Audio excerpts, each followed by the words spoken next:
Well, this is exciting because these are the wettest people that I've interviewed at a landlocked festival ever. This beautiful suit, which is my favourite colour, shocking pink, is wet to the touch. Oh, look, it matches, see? And do you want me watch? What's an outfit? And how sharp is that? Now, you're letting the side down a bit on the end there. Well, I'm cool. It's all right. That's the main thing. You are literally not wet. Oh, no. No, I am wet inside. Yeah. Bit cheeky you, aren't you? I can tell. So this is a band that have had several names, and they're on today as Pyramids, but exactly, there's so much to get through. So Simmery Pyramids. and bit of bees as well. Yeah, that was the original name. So to take us through the history, because you are such a long-standing combo, coming and going over the years, going your separate ways, coming back together again, and you kindly gave me a potted history earlier. So without me boring you, can we have it a potted history again, please? So you've formed in London in the 60s. Yes, in the 60s. And our first record was Jesse James, Rides Again, produced by the great Laurel Aiken, which was our mentor. Rest in peace, Laurel. Then we followed that up. We did a tour with Prince Buster as the Bees, about 2 months, all over Scotland, Ireland, England, Wales. And it was a very successful tour. And in the meantime, we recorded with Eddie Grant. And we recorded Train Tour to Rainbow City, which entered the chart. Was he with the Equals then? Yes, he was. See, I do know a bit about reggae. Was with the Equals. So, the name of the song was Pyramids, the artist, and it was Train Tour to Rainbow City. And Eddie Grant said, man, I know the Bees are very popular, but Pyramids is even more popular now. Your chart song. So Eddie Grant was from Barbados, wasn't he? I thought he was based, but all right, but he did base himself there eventually, didn't he? Sorry, I always thought he was from. You're almost right. And he's on the. I know because I've driven past you. He's on the Atlantic side of Barbados, where there's big rocky, dramatic scenery. But yeah, He has a great house there. so where did you come from then? You're Jamaican, aren't you? Yes, all Jamaicans. How old were you when you came to Britain? I was 18. And what did you think? I loved it instantly. It was a cosmopolitan setting coming from Jamaica. We had that. So it was just like, our motto in Jamaica, out of many, one people. We have Chinese, Indian, Syrians, Jews, blacks, English, Irish, Welsh, German. We even have a town itself, Germantown. So when I came to England, it was like the same thing. So I loved it instantly. This is in London, is it? Yeah, it was. South London. Yeah. Excellent. So did you get playing the music straight away? Did you? Yes. Were you doing that before you came over? Yeah, I was doing that. And Frank started the band along with Mick as the Bees. And when I came over, my cousin introduced me to them. And I joined up almost the same month I came over. So what year was this again?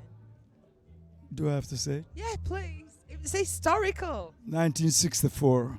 Wow. So it was just the era of British Beatlemania and the Rolling Stones. How much awareness was there then of Caribbean music in the UK?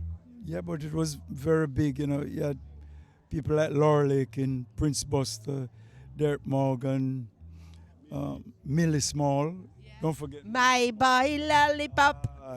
So we had an influence here. Oh, sorry. I'm not ignoring you.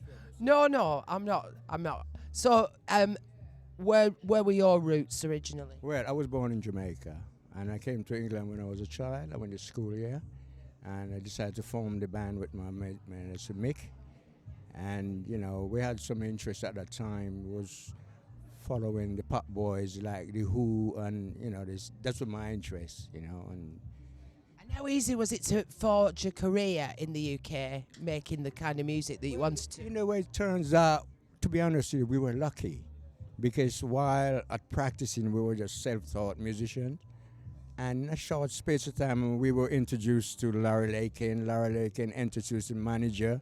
Manager introduced us to Prince Buster. Then we got a big break from there to back Prince Buster. And shortly after that, we did Train Tour to Rainbow City, was in the charts. So everything was, you know. And when you made reggae, ska, Caribbean music in the UK, what labels would put it out? I mean, famously, Island Records came along, didn't it? Because Chris Blackwell's family were based in the Caribbean. But what before that? I mean, was there a UK branch of Trojan Records or anything? There was many different labels. Like we recorded for some President label. That's where we had our first big break. Blue Beat label.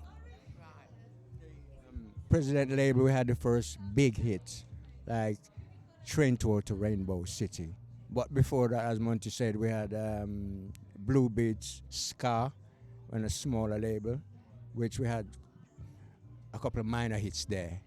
But the big one was on President Records with Train Tour to Rainbow City. Well, I've always loved reggae because we were introduced to it in the 70s through pure reggae that you guys were making and the likes of you guys, but also because it was imbibed by so many what would otherwise have been British guitar bands and people like The Clash and even The Police and so many bands. They took it on board as well, they incorporated it into their music. You must have been quite pleased by that. So when Police and so was dabbling in ska, we loved it. You know what I mean?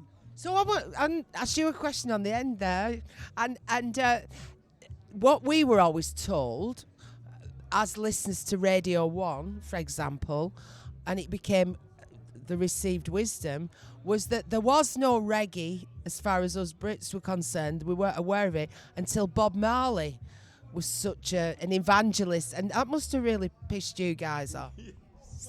No, actually, it was the other way around because before that, before Bob Marley, there was reggae there.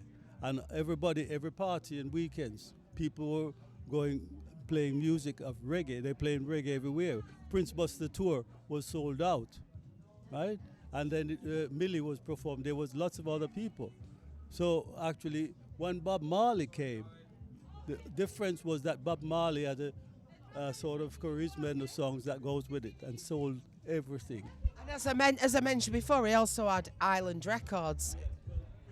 Yes, I mean, after we did Skinhead Moonstomp, then we were assigned. Which I have to say, Devil Staples did it was the pick of the crowd because Christine Staples asked the crowd which song they would like them to finish the set with, and the one that got the loudest cheer got played, and it was yours.